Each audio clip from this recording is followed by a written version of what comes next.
Hello everyone, my name is Matt, or Metabulous, and I'm a 16-year-old indie game developer. This is episode 6, and this is being recorded on Saturday the 8th of June, 2019. I'm here with DevDuck, who is developing Blink. Hello. Hey Matt, thanks for having me on. Yeah, thanks for joining me. So, tell us about what you do for those who aren't aware. Sure. So my name's Ben. You can call me Ben, of course, or DevDuck. I'm a 27-year-old software engineer living in Virginia in the USA. And for the past 6 or so months, I've been working on my first indie game and making some YouTube content around how I'm creating that. A lot of my YouTube content has been kind of focusing on how I balance game development with the responsibilities of my full-time job, as well as my other hobbies, my relationships, my family.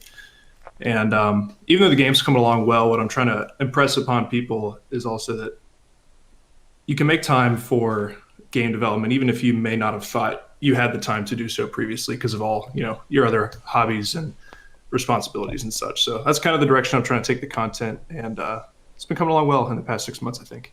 hmm Um, so, what are you currently working on? So my current project is called Blink. It's a little casual mobile game that'll be coming out for iOS and Android. It's pretty much started out as a really simple game with not that many mechanics to try and teach myself the basics of Unity. But it's certainly grown into something a bit more nuanced as I've received more feedback from my viewers on YouTube and such. So it's been a really fun experience. I've been teaching myself some C sharp along the way because I previously didn't really know a lot of C sharp. Of course, a lot about the Unity engine, as well as some sound design, and of course, pixel art has been a big challenge for me as I've been building that game. So it's been coming along well, I think. Okay, so roughly when did you start game development, and what actually got you into doing it? Yeah, so probably the first time I ever tried to make my own game would have been back in middle school, many, many years ago. hmm And I don't even know if that attempt would really count because I was kind of using some little tools I found on the web to slap together something. I wasn't writing any code. I just was interested in making my own game. And the reason for that was just how much I've enjoyed playing video games growing up over the years, from the moment I got my Nintendo 64 as a kid and started playing Super Mario 64 and fell in love with the Ocarina of Time. And, it's just spiraled since then. I've always loved playing video games. And that's probably what got me into software engineering in college as well, which ultimately has got me more involved in game development, of course, recently. Okay, so outside of your development, what other games are you excited to see release? I'm there's a couple of big titles that I'm pretty excited about, I guess. hmm The new Borderlands title that's coming out. Yeah. I've been a big fan of Borderlands 2, and it's been a long time since I've kind of invested myself into that series. So I'm excited when that'll come out. Also, Cyberpunk Oh yeah, I'm also 2077. excited for that one. Yeah. I'm a huge Witcher 3 fan, and I was too. Yeah. Well, I still am actually. yeah, that just seems like it's going to be a blast. I trust that studio to put out really amazing stuff, so I'm pretty hyped Yeah. for that. I mean, I've got a bunch of games E3's. on my backlog that I haven't, I Yeah. just haven't gotten to yet as well. A bunch of indie games like I've got Hollow Knight and Celeste, both of which I've put time into, but I haven't finished on my Yeah. Switch. They're amazing So games. yeah, I think E3 is going to be really helpful this week because obviously I think it's coming out this week, isn't it? Yeah. yeah, I think it's this week. Unfortunately, I haven't done much research into Yeah. Same. who's going to be there. Yeah, I haven't really researched into what's actually happening, but I heard that Yeah, I don't. the Google Stadia thing was announced. Oh yeah, I haven't. I need to catch up on that. I'm I, sure I that'll don't be think it's. important going forward. I don't know because apparently the pricing it's not like a Netflix type thing. It's like you have to still buy the game, but so I don't Hmm. really see the appeal as much. But I guess if you can't afford the hardware, then maybe. But surely if you can't afford the hardware, then you wouldn't be buying the games. I don't know. Yeah, so is that like a streaming Yeah, service? yeah. I Gotcha. mean, I think it'll be quite smooth because obviously it's Google, so yeah, Hmm. I don't know. We'll have to see because I think they'll probably announce something bigger later. But Yeah, I think I think they services like announced. that definitely do a good job of trying to bring, high quality PC games to the masses, or people who don't Yeah. necessarily have a high end gaming PC or even a console that could, Mhm. run some of the newer games. So I like things like that. So where do you hope to see yourself in a couple of years' time? That's a good question. This is all happening. Well, I mean, it's not happening that quickly, but um, I mean, it has been relatively this quickly. yeah, I've seen good growth in the past 6 months. To be honest, when I started making the YouTube videos, it was more of a way to keep myself accountable for the Yeah, game that I'm working on now, because yeah, to keep I yourself had started motivated. other games before, probably over the past 2 years, when I started to get more serious about spending some of my free time doing this type of stuff. Hmm. Um, but now that it's doing quite well,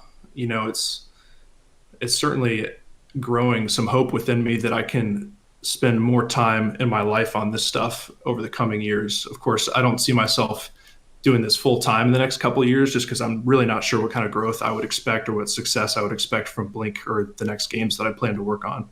Yeah, But the ultimate goal, obviously, would be to have income from this sustain me completely one day, because I really love doing this stuff. It brings me a yeah. lot of joy. So that's the And dream. and you could probably create something like Blink in half the time if you were doing it like a bit more, if you know what I mean. Because obviously you have to Yeah, handle it with your other job. So yeah, that is certainly part of my vision for the future, is creating more of these kind of bite-sized, casual experiences that people can just pick up and play really quickly. yeah. I think it's Um, good because a lot of the games now they're they are so, like there's a lot of casual games on like mobile, but often what you find is they're rushed or they aren't as polished as they should be. I mean, there's a lot of games that are good, obviously, but some games can be really really bad, and you can tell when developers don't spend any time on it and stuff. Yeah, I think it's tough to find the right balance in terms of, I do have a full-time job and a Hmm. relationship and other hobbies that I don't want to sacrifice, but at the same time I do still want to release games. I want to Yeah, release games with a certain quality and kind of personal touch that they don't come across as rushed. So I think I've found a nice niche, which is kind of like these rather, I guess, shallow experiences. When you're looking in, it's a game with not many controls or not a yeah, whole lot of variable gameplay, but there's art that I'm doing myself, trying to make it unique, stuff like that. So we'll see. That's definitely my plan for the near future. yeah. Because I've been watching you since I don't know, it must have been like second or third devlog, and yeah, watching from there because it's really weird watching it like really expand. Um, but yeah, Hmm. I think it's a good market, like it's a niche market, isn't it? So I think it's good Yeah, because a lot of the time we find that indie game developers they try and focus on the bigger markets, which obviously that doesn't really turn out very well because everyone wants that anyway. So I don't know. right. Yeah, it's funny to go back and watch. I watched some of my earlier devlogs too, and I remember, even in my first devlog, I kind of had the mechanic where you are dragging the player towards the circle, and the circle's filling, and you let go and you get some points. Hmm. That was like, and it kind of still is the main gameplay mechanic. So I remember thinking, oh, it's not going to be that many devlogs until I wrap this thing up. And Yeah, here we are. Like, I'm going to be working 12 on or number 13. 17, I Oh think, wow, this really? weekend. Yeah, it's just like, of course, and then I get a bunch of great comments from viewers every week. People leave the best suggestions, and I really love them. But I Yeah, see a suggestion that has like 5 or 10 likes, and I'm thinking, oh, well, I definitely got to put that in. yeah. So it just snowballs. Hmm. Um, so we've already asked that question actually. Have you ever felt demotivated at any points? And if so, what has helped you to overcome that? Yes, that's definitely the case. For this particular iteration of Blink, I've felt more motivated because of the feedback loop that I've been getting from YouTube and Mm, Twitter. So yeah. that's kind of that's been a nice cure for me. However, this iteration of Blink is not the first. This is actually like the third time that I've started this game. So I've had like two other major kind of demotivations and fallouts before this point. Uh, And I think the reason that happened just was I took I took time off from the game Hmm. in a kind of non-structured way where I didn't try to stay engaged with the game as much, and I would just kind of end up giving up whatever progress I had made. If that makes sense. I kind of talked about that in my video where I had some tips for, fitting Yeah. indie game development into a busy life. I would take, a whole weekend off or maybe just a whole week off.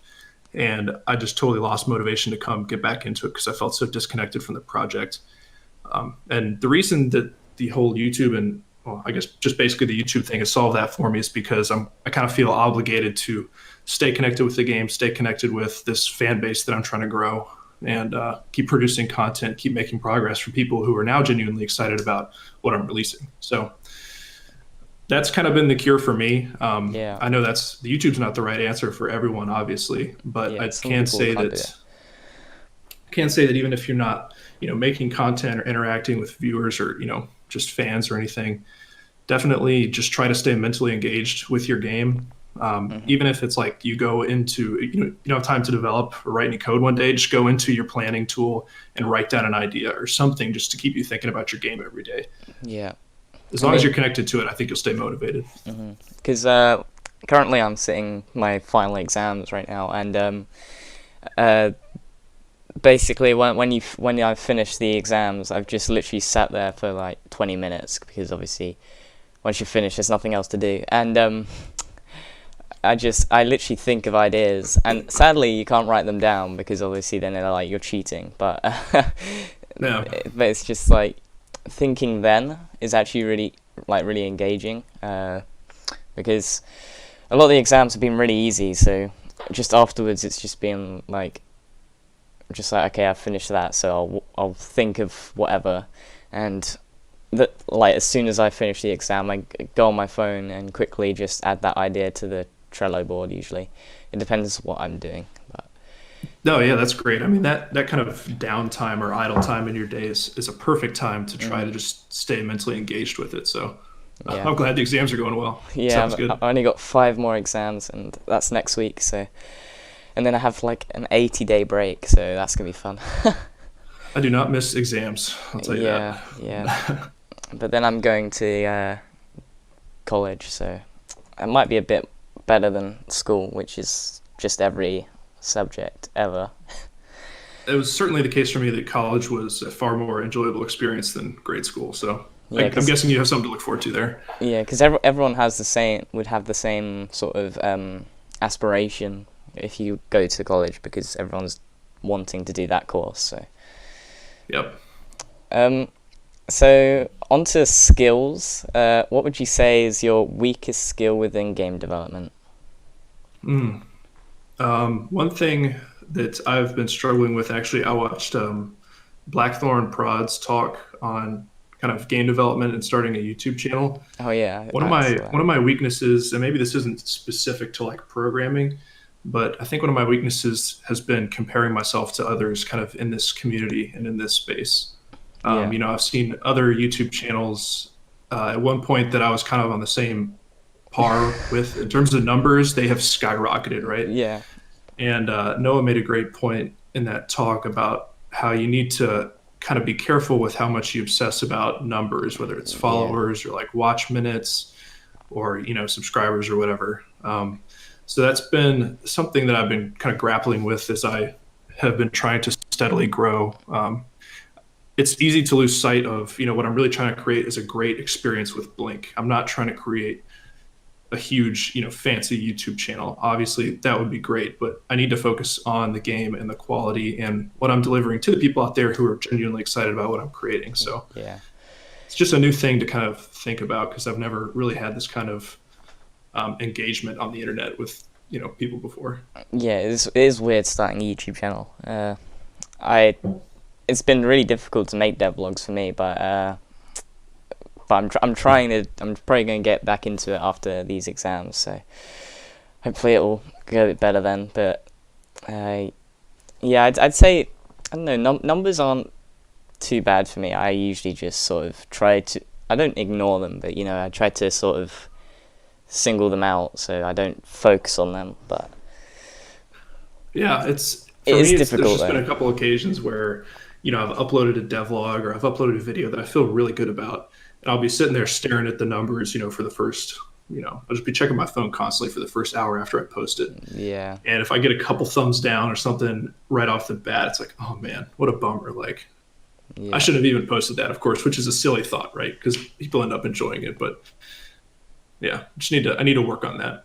Yeah, I probably should work on that too because yeah, once I release a video, I usually just sort of check back at it pretty frequently, which is really bad practice. But it's just I Yeah. don't know, it's just something. It's just instinct, isn't it? I guess. Yeah. And I mean, it is good to track those metrics to a degree and make sure that you're doing the Yeah. right stuff and your content is high quality. I think that's the most important thing. But, you got to draw the line somewhere, I suppose. Yeah. Um. So, what is your strongest skill within game development? Obviously. I think one of my stronger skills is probably just writing the code. I am a software engineer full time. I've been doing that for about 5 years. Yeah. And I pride myself in writing like really clean, readable code. And that has allowed me to go back, especially in Blink, and retroactively implement some of these suggestions that people have very easily. Because I really enjoy writing code and I enjoy writing modular and reusable code. And that's just, that's something I love to do. That's why I do it for my job. So that's been a big strong suit for me in terms of rapidly iterating over these ideas that people give me as feedback and incorporating them into Blink quickly. Yeah. Yeah. I wouldn't even say. I don't know what my strongest skill is. Probably level design. I don't know. Something like that. Yeah. Or at least I the wish art design was a stronger aspect. skill for me. Yeah, same. It's quite. Art is really. It's one of those demotivating sort of ones because if you do it really well, then you're like, oh yeah, that's really cool. And then if you do like something bad and you have to restart it, that's like, oh, okay. Yeah. That's another good point about the demotivation. Something I used to do when I was starting games is I would think, oh, I want to have a game where it's a firefly flying around in a forest. So the first thing I would do is sit down and try to draw a forest and a firefly. And I would realize that, of course, I'm terrible at art. And that would immediately demotivate me before I even got to like writing my first line of code or laying out the level. Yeah. So the lesson there is to prototype before you worry about the art. Yeah, that's what I'm doing right now with Grapple Story. So I'm just sort of ironing out all the problems, and then I'll hopefully get to the artwork and actually do something decent with it. Yeah, I saw some gameplay of that. The gameplay mechanic looks like a lot of fun. I'm excited to see where that goes. It is exciting to like when you're swinging around and everything. I have a mode where it's called survival mode, but essentially it's just randomly generated points that you can grapple onto, and just swinging around in that is really quite exciting. Yeah, I love the kind of fast-paced action from that. Yeah, It's and satisfying. there's no weapons either, so it's just completely like dodging and all that sort of thing to make you feel powerless, I guess. Yeah.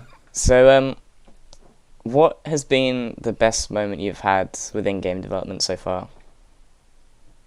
The best moments that I have are interacting with the folks who are passionate about my game, just from the YouTube comments. I never really thought or expected to have people commenting and saying, "Oh man, I really can't wait to download this game. I'd love it if you had this feature in there."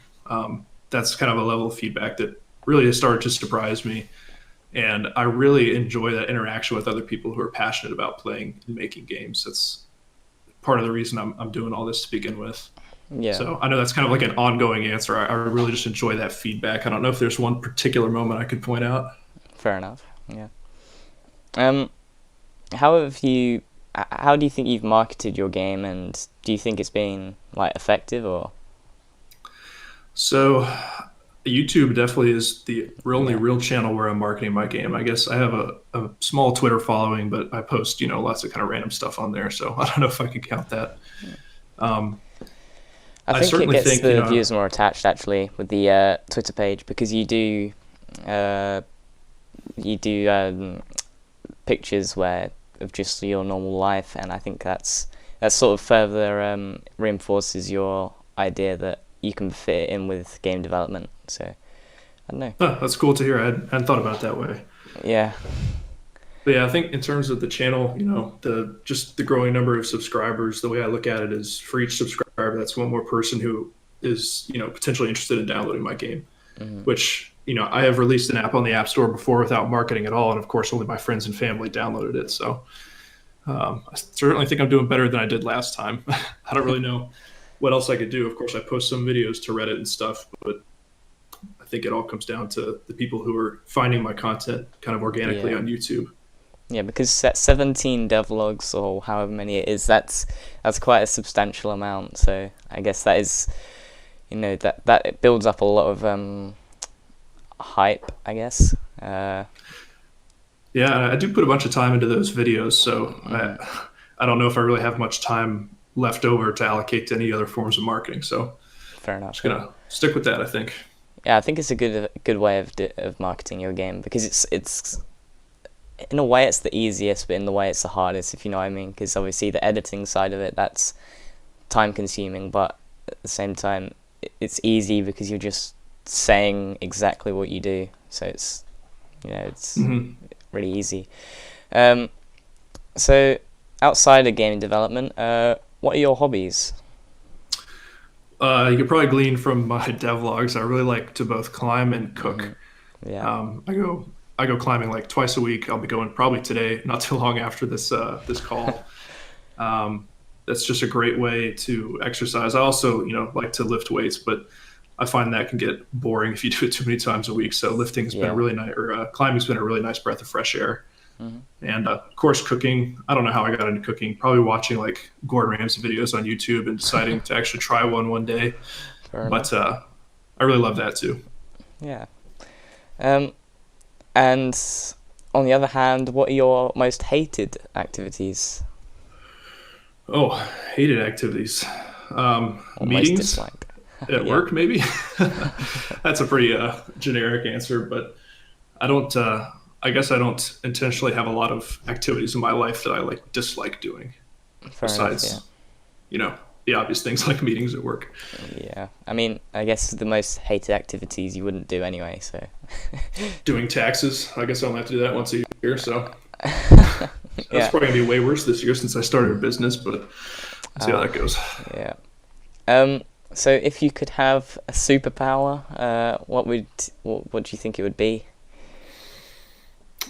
I think I would want to be able to breathe underwater, That'd be which pretty is cool. probably an Yeah. uncommon one. But I grew up as a little kid on a lake, and I would always snorkel Oh, and nice. swim and catch like frogs and turtles and all that stuff. And we go snorkeling at the beach quite often when we have the opportunity. And Nice. I love that the oceans are just like a huge unexplored part of our world, Yeah. and I'm fascinated by them. And I hope to kind of dive into that a little bit more in future games that I work on. But you know, Dive into that. Wow. I didn't even mean to do that, but I'm glad you picked up on that. Yeah. Yeah, I love swimming. Swimming's amazing, and yeah, as you said, the oceans are the most unexplored areas of the world, and I think that is amazing, actually. Like just to think we've colonized, like almost every island, and yet we have barely even delved into the water and stuff.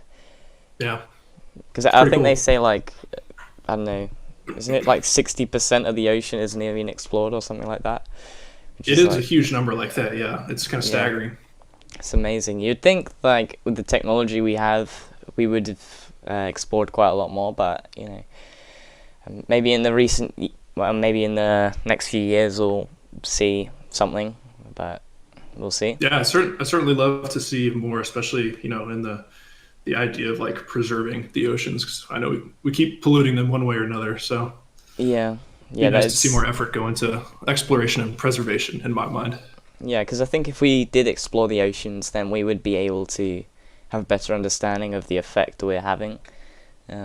Because I yeah, guarantee, like deep, like down all the way at the seabed, like there's probably loads of plastic, loads of you know computer waste and all that. It's actually really quite staggering how much we've polluted. It's kind of strange.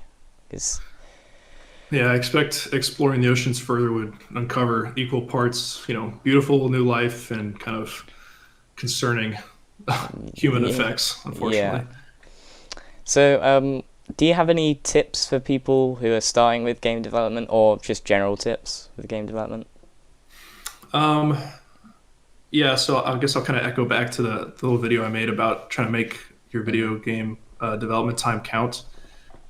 If you don't think you have time to develop video games, I do think you do. You might just need to kind of figure out the right workflow for you. Um, Yeah. Definitely just start with an idea and start building it, but you'll have to tweak over time kind of the ways that you make time for it. And it's not going to probably be good enough just to kind of work on it on weekends because, then if you skip one weekend of working on your game, you've basically ignored it for 2 weeks at that point.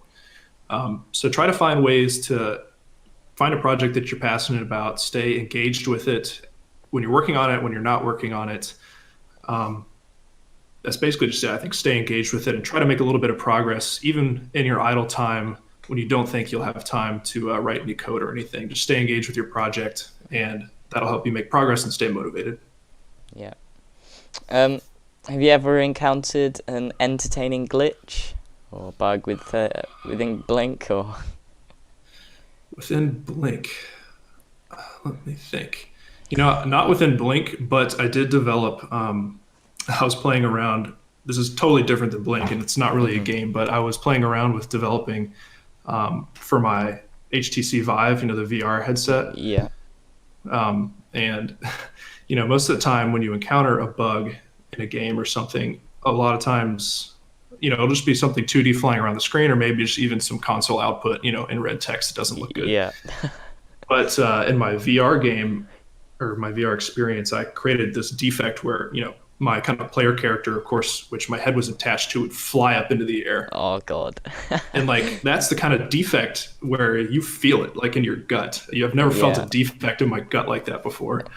So that made me kind of respect VR development a little bit more. I had to Yeah. feel like a little bit more careful. I didn't think I would actually get sick to my stomach from a bug that I wrote, but it was an interesting Yeah. experience. I mean, I've got the Oculus, and when I did I did the same, and like my head would get stuck in this So I had this item that you could pick up. It was just like a little white cube, and for some reason, if you let go after holding it in your hand, it would like teleport to your face, and it would like jump around and everything, and that was really like disorientating. It was really weird. But That's kind yeah, of crazy experience. yeah, you do have a lot. After doing that, I had a lot of respect for those that do VR game development, and then you do realize that actually making a VR game is a hell of a lot harder than you think. Like when you Yeah, think of it, it doesn't look too complicated, but when you get into it, you're like, whoa. Yeah, a unique challenge would be an understatement. I think one thing I underestimated was that, I'd write some code and I'd put the headset on, take the headset off, write some code, put the headset back on. It was not like I could just sit at my computer and quickly iterate, and figure stuff out. It Yeah, was like a lot of standing up and walking around, and yeah, it was yeah, fun though. yeah. It is fun. I mean, maybe eventually I might make a little bit of a bigger experience, maybe to like publish, but I'll see. I'll see how Grapple Story goes and how I feel after that. But Yeah, I'd love to do more VR stuff too. That's one of the reasons I chose Unity to kind of go with for Blink, yeah, just to leave myself open to that. yeah, Unity's so like open to other platforms. It's amazing. Uh, Yeah, it's got great support. yeah. Um. Okay, so on to some sort of like scenarios. Imagine you could never create a game ever again, or yeah, you could never create a game. What would you be doing? I would definitely keep finding a way to write code. I know I already talked about, I really love doing that. That's why I do it for my job. Yeah. Probably what I would fall back on is creating iOS apps.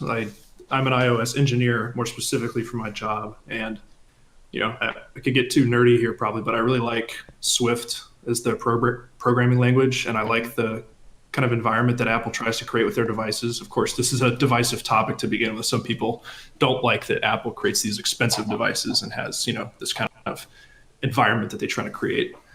But I really like the direction that they take for their developers, and I feel passionate about the apps that I write for iOS devices. So probably keep writing code and probably keep writing code for Apple devices. Fair enough. You have to lose a skill that you've acquired over your whole life in terms of game development. What do you think you would have to lose? If I don't get anything back, I just lose one. Yeah, you lose a skill. Would I be able to relearn it, or is it No, just gone no, forever? it's just gone No. forever. You lose it Man. forever. Trying to think of one that's like not necessary. I don't know if I can. The problem is I don't have that many Fair enough. specifically related to game development. The first thing that comes to mind, I guess, which is just a terrible answer, is source control, because I can still make and deliver games of a high quality without source control. But then I lose, I could potentially lose all my code and all my progress and not have versioning and all that stuff. Technically. It's a crucial part of my workflow. So losing that would kind of suck, but you know, I can still Yeah. make games, right? So Yeah, you could probably get like an external hard drive or something just instead. back it up every day. Yeah, Yeah, that's a good point. that would. I can survive. It would be so bad. Like you get to the end of the day and then you lose all that day's work. I know. I could not I would just imagine. feel guilty not like committing my work at the end of like a good coding session. Yeah, yeah, that is the worst. That'd probably be the worst skill to lose. I don't know. Yeah, I picked a bad one. I mean, I think if like all the other skills are essential, like art, you'd with art you could So probably get away with it. art was the Perhaps. other one I was thinking about. Obviously, I have. It's not like I've been spending years developing my artistic skill, right? But Yeah. I do see great games come out, especially things like game jams, where it's people using Yeah. basic geometry to achieve something really cool. Yeah, I mean, I Um, think Thomas Was Alone. I mean, I guess that does have art like aspects to it, but it's a simple looking game. So maybe, yeah, that yeah, could even be a boon in some cases. Especially if you're the type of person who wants to be creating art right at the beginning of their project. This would obviously force you to use like simple geometries to prototype your gameplay mechanics. hmm So maybe I I should mean, have said art. that's usually what like the first prototypes look like, just squares and circles or whatever. I will admit that the kind of background mountain forest art was like the first thing I did for Blink. I don't know why I did that. Yeah, I need Bad to idea. I need to work on some background art for Grapple Story. It looks really bland, yeah, but no, I'll see. So that's everything I have. So thanks for joining me. Um, I hope you enjoyed yourself. Yeah, it was a great talk. Appreciate you having me on. Yeah. Would you like to advertise anything? Well, sure. I guess if you are interested in another indie game development channel, specifically kind of focusing on how to make it work along all your other responsibilities, you can check me out on YouTube, youtube.com/c/devduck. I think I am. Hmm. But yeah, just feel free to reach out, leave a comment. I love interacting with viewers, so yeah, just check me Yeah. out. Okay then. See you later. Thanks, Matt. See ya. Bye.